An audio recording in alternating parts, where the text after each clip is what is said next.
Taflitou de Djemeldine Benchenouf. Salam alaikum, Azul Filaoun, bonsoir. Nous sommes tous quelque part le reflet de nos sociétés respectives, originelles, à plus forte raison lorsque elles se sont reconstituées dans un autre pays que le leur. Oui, nous sommes tous le reflet de nos sociétés respectives, dans ce qu'elles ont de plis culturel, de mémoire collective. Ce qui explique peut-être pourquoi nous ressentons parfois ce besoin lancinant d'être parmi les nôtres. Même lorsque nous ne ressentons plus ce besoin, lorsque nous nous croyons intégrés dans notre nouvelle société. À plus forte raison, lorsqu'on est rejeté de mille et une manières, lorsque nous n'en finissons plus de nous fracasser contre ces remparts inexpugnables de cette citadelle qui nous lorgne du haut de ses murs. Le besoin surgit alors en nos plus intimes tréfonds de nous réfugier, de nous confiner dans le sein de ceux qui nous ressemblent. Pour ne plus ressentir ce sentiment pesant d'être l'intrus, de devoir raser les murs de la vie toute sa vie. Dans cette société où nous avons un peu échoué, où l'on a accosté malgré nous, comme ce bateau en perdition par la force des vents contraires. Lorsque l'hostilité à notre endroit en devient oppressante, insultante, lorsque le corps social où nous avons pris de nouvelles racines n'en finit pas de nous rejeter, de nous vomir, alors nous adoptons la seule attitude qui nous reste, sans même que nous y pensions, à l'insu de notre propre gré. C'est l'instinct grégaire qui se réveille en nous, comme autant d'âmes perdues au milieu de la nuit et qui tentent désespérément de se rapprocher les unes des autres, de leurs semblables, ceux qui ont le même faciès, la même identité originelle, qui subissent les mêmes lapidations culturelles, identitaires, qui ont besoin de s'accrocher les uns aux autres pour être moins seuls, pour avoir moins froid.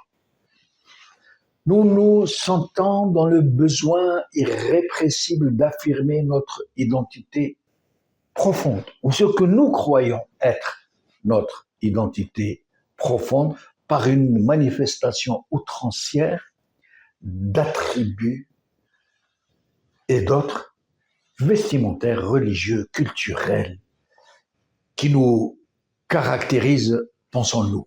Un peu comme pour nous inventer un bastion dans le désert de l'exécration, quitte à en faire trop, voire même à répondre à la détestation ambiante que nous ressentons, que nous respirons, où nous baignons par de l'acrimonie, de l'incivisme, de la provocation, des crachats et des klaxons, qui ne sont pourtant qu'autant de cris de douleur, de larmes rentrées, de signes de désespoir.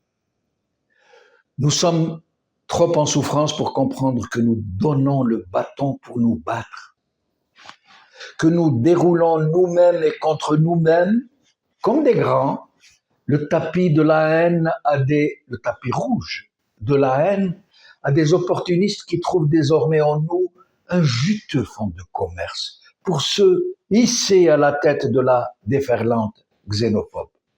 Et c'est ainsi que l'un dans l'autre, des tragédies se nouent, qui deviennent autant de champs de bataille civilisationnels, nous dit-on, ou des stratèges froids, qui savent ce qu'ils veulent, eux, qui savent où ils veulent aller, eux, déplacent laborieusement des pions et les lancent les uns contre les autres, certains sous fausses bannières, pour tromper l'ennemi sur son propre ennemi, qui n'est certainement pas son ennemi, mais qui le devient, et qui doit donc être réduit à n'importe quel prix. Et c'est ainsi aussi que des pyromanes sont envoyés au charbon de l'incendie, habillés d'uniformes pimpants, de pompiers, et c'est ainsi aussi que la tragédie dont les premières causes n'étaient que de la misère, de l'oppression, de la souffrance, de l'injustice, et qui ont poussé des peuples entiers à s'exiler, à quitter leur terre, leur famille. C'est ainsi que cette tragédie est-elle désormais habillée du noir manteau du choc des civilisations. Pour des foules qui ne savent pas, de quelque côté soit-elle par ailleurs, qu'elle participe à une vaste supercherie qui n'a besoin que d'aveuglement, d'un côté comme de l'autre, pour continuer à creuser l'abîme entre les hommes, en attendant de passer à la solution finale. Tout vient à point à celui qui sait attendre. Voilà pourquoi il y a une grosse différence entre nationalisme et nationalisme, entre identité et identité. Amin Melouf l'avait bien compris lorsqu'il a écrit « Les identités meurtrières ». Il en résulte, comme un consensus non dit, de part et d'autre, pour ériger les remparts et creuser les choses trappes, il en résulte ce qui se passe maintenant. Côté société d'accueil, et lorsque la haine s'installe, c'est l'étiquetage systémique, le code barre social non dit qui vient estampiller les désormais boucs émissaires, les marquer au fer rouge, ne les regarder que d'un œil oblique ou pire encore, les ignorer, et jusqu'à ne plus les voir.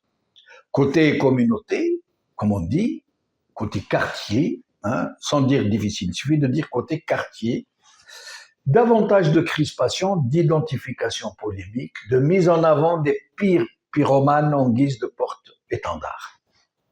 C'est ainsi que dans certains pays, lorsque s'y trouvent des groupements humains problématiques, il règne sur les lieux et sur les esprits comme une évidence, un rappel des troupes, des ancrages douteux, des revendications guerrières, un non-dit qui ne craint plus de se dire, voire même de se hurler.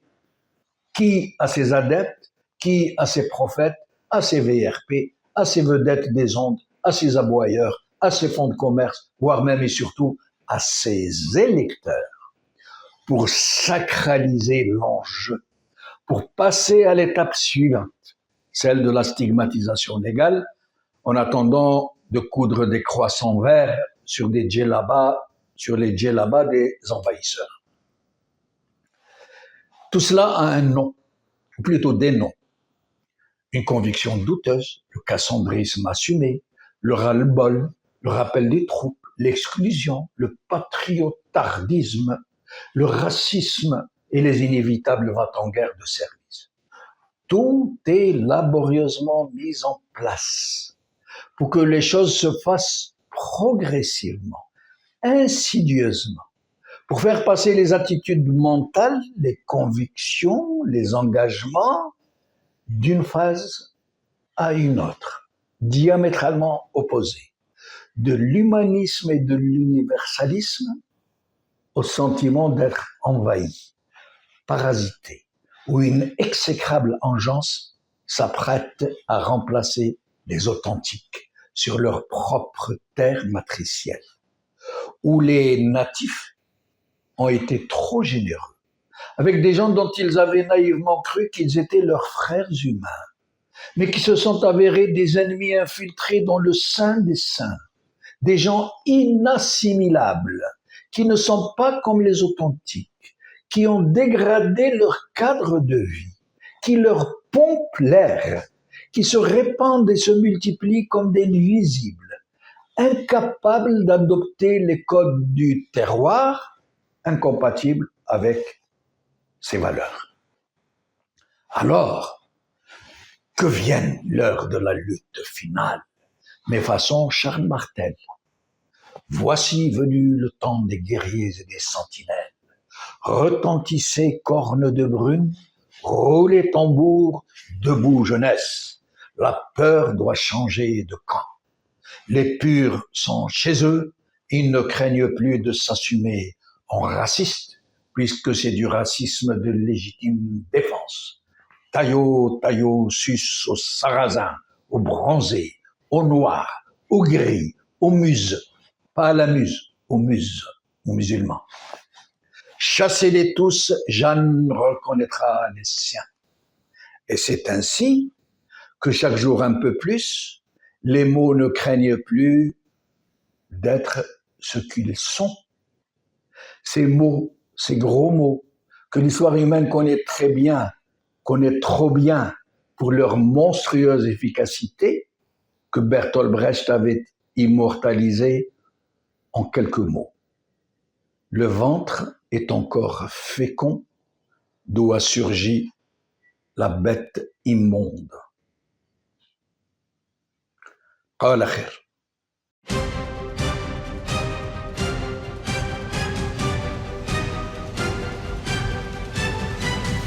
L'édito de Djemeldine Benchenouf.